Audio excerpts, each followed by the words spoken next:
Namah Shivaya.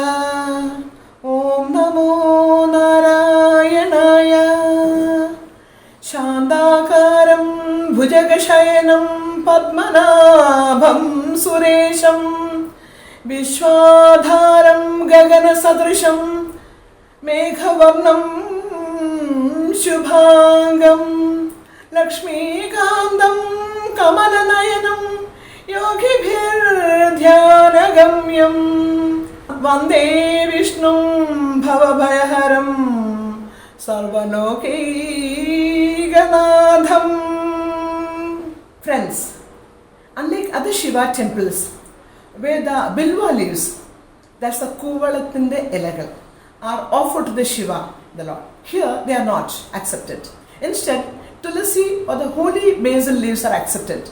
The reason behind this is, what I am told, is that there are not the aspects of Shiva being worshipped here, but also Lord Vishnu. Generally, Mondays are considered as important days to worship Shiva, but here it is Wednesday. Unlike other temples in Kerala, where the Kodimaram or the flag staff is found always, this shrine does not have one along with it. There are no annual festivals held here, and the deity is never taken outside the premises of the temple, because this belongs to both Shaivates and Vaishnavites. The Lord Shiva is here and the Lord Mahavishnu is here. And Shri Parvathi is here and Lakshmi is here. So it's for all the four. Please watch this, the third part, and enjoy. All of you must come to this temple, visit. It's the wonders of wonder. Friends, I would also request one thing. This videos which I am telecasting as YouTube is not for the Kshetrayanam only. It's mainly for the promotion of tourism in North Malabar. That's my ambition, that's my desire, that's my mission. In case there is any errors, any mistakes, you must forgive me and pardon me, because it is all what I did, is what I heard of, what I could accumulate. Please accept my apology if there is an error.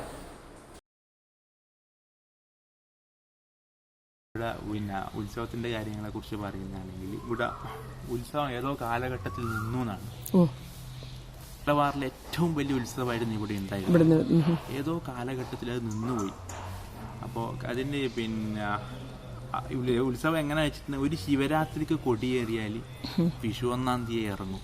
That means almost about കൊടിമരം വെച്ചിട്ട് ഉത്സവം almost 2 months. അതായത് ശിവരാത്രിക്ക് കൊടിയേറിയാൽ വിഷു 1-ാം തീയതി കൊടിയേറും. അത്രയും വലിയ ഉത്സവമാണ്. അപ്പോൾ പിന്നെ അതിന്റെ ഒരു ഓർമ്മക്ക് എന്നുള്ള രീതിയിൽ ഇന്നും അതിന്റെ അപ്പോൾ ആ സമയത്ത് വെച്ചിട്ടുണ്ടെങ്കിൽ ഇവിടെ ഇത് മഹാരാജാവാണ്. ഈ മഹാരാജാവിനെ കാണാൻ വേണ്ടിയിട്ട് ഇവിടെ അടുത്തുള്ള എല്ലാ ഭൂതക്ഷേത്രങ്ങളിൽ നിന്നും ഇങ്ങോട്ടേക്ക് എന്ത് വരും, അവിടുത്തെ ദേവനെ എഴുന്നള്ളിച്ചിട്ട് വരും. ഓരോ സ്ഥലത്ത് നിന്ന് വന്നാൽ ഓരോ സ്ഥലത്ത് വെക്കണം എന്നാണ്. അപ്പോൾ മഹാരാജനെ കാണാൻ വേണ്ടി എല്ലാ ദേവന്മാരും വരും അടുത്തില്ലേ. അപ്പോൾ അങ്ങനെയാണ്. അതുകൊണ്ടാണ് ഇത്ര ദിവസം. അപ്പോൾ അന്ന് അതിന്റെ ഏറ്റവും അവസാനമായിട്ട് നിൽക്കുന്ന വെച്ചിട്ടുണ്ടെങ്കിൽ വിഷു ഇപ്പൊ ശിവരാത്രിക്ക് വരും. തൃശമ്പരം എഴുന്നള്ളിച്ച് ഇങ്ങോട്ടേക്ക് വരും. ഭയങ്കരമായിട്ട് മനസ്സിനൊരു ഇത് നൽകുന്ന ബാക്കിയൊക്കെ നിന്നുപോയി ഏതോ കാലഘട്ടത്തിൽ. ശിവരാത്രിക്ക് ഇവിടെ രാത്രി അർദ്ധരാത്രിക്കാന്ന് വരുവാ, പന്തൊക്കെ പിടിച്ചിട്ട് ഇവിടെ വരും. ഇവിടെ വന്ന് ഇവിടുന്ന് പിന്നെ പ്രത്യേക രീതിയിലുള്ള തന്ത്രിമാരാണ്, പൂജാ കാര്യങ്ങളൊക്കെ ഉണ്ട്. അതുപോലെ തന്നെ വിഷു 1-ാം തീയതി വരും. ഇപ്പൊ ഇന്ന് രാത്രി വരും. അത് ശരി, സംക്രമണത്തിന് വരും. അപ്പൊ അത് മാത്രമേ ബാക്കിയുള്ളൂ. ബാക്കിയൊക്കെ നിന്നുപോയി. കൊടിമരം ഉണ്ടായിരുന്നു എന്നും ആ കൊടിമരം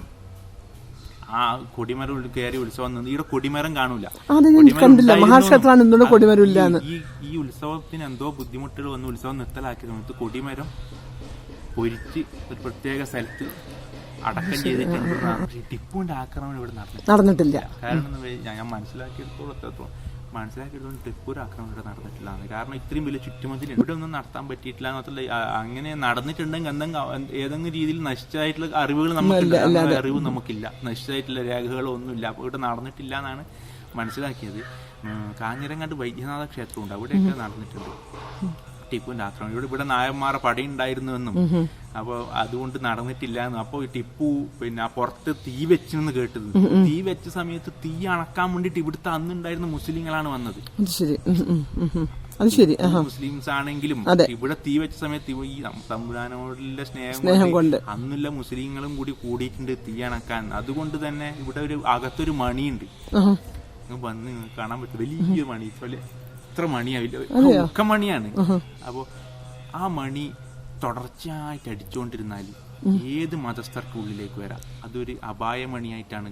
അത് ശരി. അതായത് ഇപ്പൊ കള്ളന്മാരോ അങ്ങനെ എന്തെങ്കിലും ബുദ്ധിമുട്ട് വന്നാൽ അത് തുടർച്ചയായിട്ട് ആർക്കും അടിക്കാം. അത് അടിച്ചു കഴിഞ്ഞാൽ ഇന്നാക്കുന്നില്ല, ഏത് മതക്കാർക്കും വരാം രക്ഷിക്കാൻ വേണ്ടിട്ട്. അങ്ങനെ അടിക്കേണ്ടി വന്നിട്ടില്ല. മണി തുടർച്ചയല്ലാണ്ട് അടിക്കുന്നുണ്ട്. രാവിലെ കണിക്ക് ഓർക്കുമ്പോൾ അടിക്കും, വൈകുന്നേരം ദീപാരാധനക്ക് മുമ്പേക്ക് അത് അടിക്കും. തുടർച്ചയായിട്ട് അടിക്കില്ല. ഉണ്ട് ഭയങ്കരമായ ഓരോ കാര്യത്തിനെ കുറിച്ചും 10 രീതിയിലുള്ള ഐതിഹ്യങ്ങളൊക്കെ ഉണ്ട്. ചൂണ്ടിക്കാണിച്ചാലും പറയാനുണ്ട്. അത്രയും ഇത് വളരെ കറക്റ്റാണ് പറഞ്ഞത്. കാരണം മതസൗഹാർദ്ദം വളരെ ഇമ്പോർട്ടന്റ് ആണ്. പിന്നെ ജനങ്ങളും അവരുടെ സുരക്ഷിതത്വം വളരെ ഇമ്പോർട്ടന്റ് ആകുമ്പോൾ ഈ അപായമണി മുഴക്കാൻ ആർക്ക് വരണം വരാന്ന് രാജാവ് അരുളി കാണും. പിന്നെ അതുണ്ടാവും.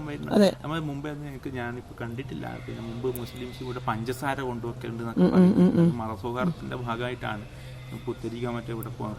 തിരുമേനി വീരഭദ്രസ്വാമി അമ്പലം വന്നിട്ടുണ്ടോ? ചെറുവത്തൂര് വീരഭദ്രസ്വാമി അമ്പലത്തിനുള്ളിൽ കണ്ടോ? പുതിയ മാപ്പിളേനെ വെച്ചിട്ട് കണ്ടോ?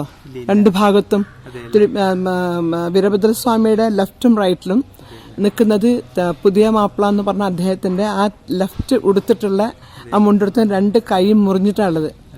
വലിയ ചെറിയ ഒരാളുടെ 6 അടി ഉയരത്തിലാണ് ഉള്ളത്. കാരണം എന്താ വെച്ചാല് അന്ന് ഈ ഇവരുടെ ഈ കമ്പിക്കാനം കുടുംബത്തിന്റെ ആണ് ഞാൻ കേട്ടോ. എനിക്കും അറിയില്ലല്ലോ. ഒന്ന് പോണം തിരുമ്പി ഒന്ന് കാണണത്.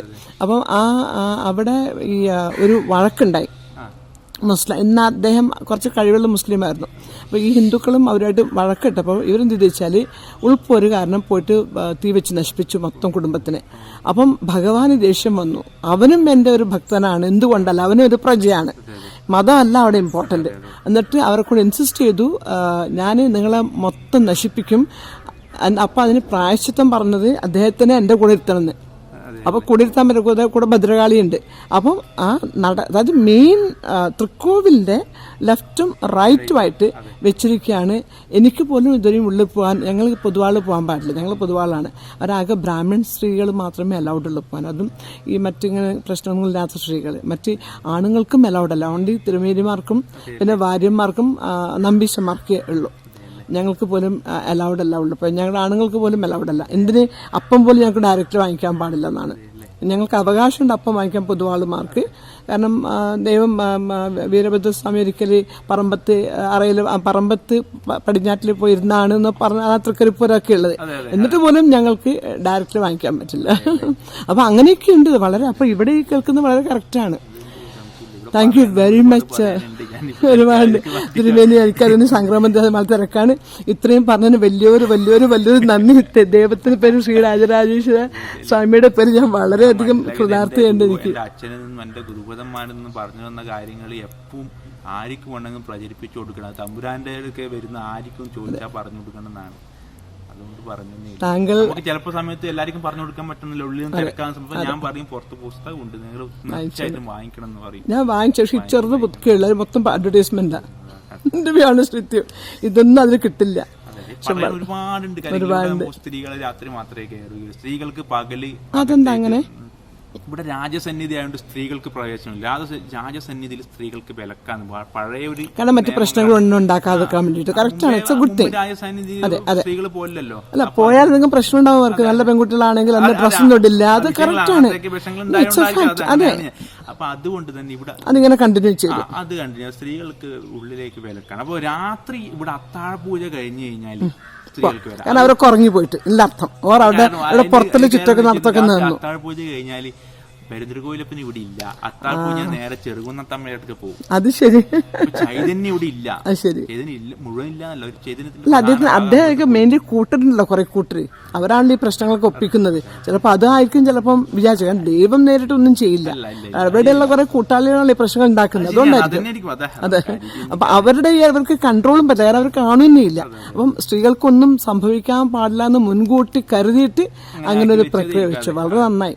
അപ്പൊ അതിന് ചെറുകുന്നത്തമ്മയടുത്തേക്ക് പോകുന്നതും അതിനുശേഷം സ്ത്രീകൾക്ക് പ്രവേശനം. ബ്രാഹ്മണ സ്ത്രീകൾക്ക് വിലക്കാണ്, ഇങ്ങോട്ടേക്ക് ഇല്ല. ബ്രാഹ്മണ സ്ത്രീകൾക്ക് അകത്തേക്ക് ഇറങ്ങിക്കൂടാന്നില്ല പറഞ്ഞത്. വിവാദം ആരും വരുന്നൊക്കെ ഉണ്ട്. ആരും വിലക്കൊന്നുമില്ല, പക്ഷെ വരുന്നത് കാണുന്നില്ല. വളരെ ചുരുക്കേ ഞാൻ കണ്ടിട്ടില്ലു, വരുന്നത് കണ്ടിട്ടില്ല. പറയുന്നുണ്ട് കവനോദയം.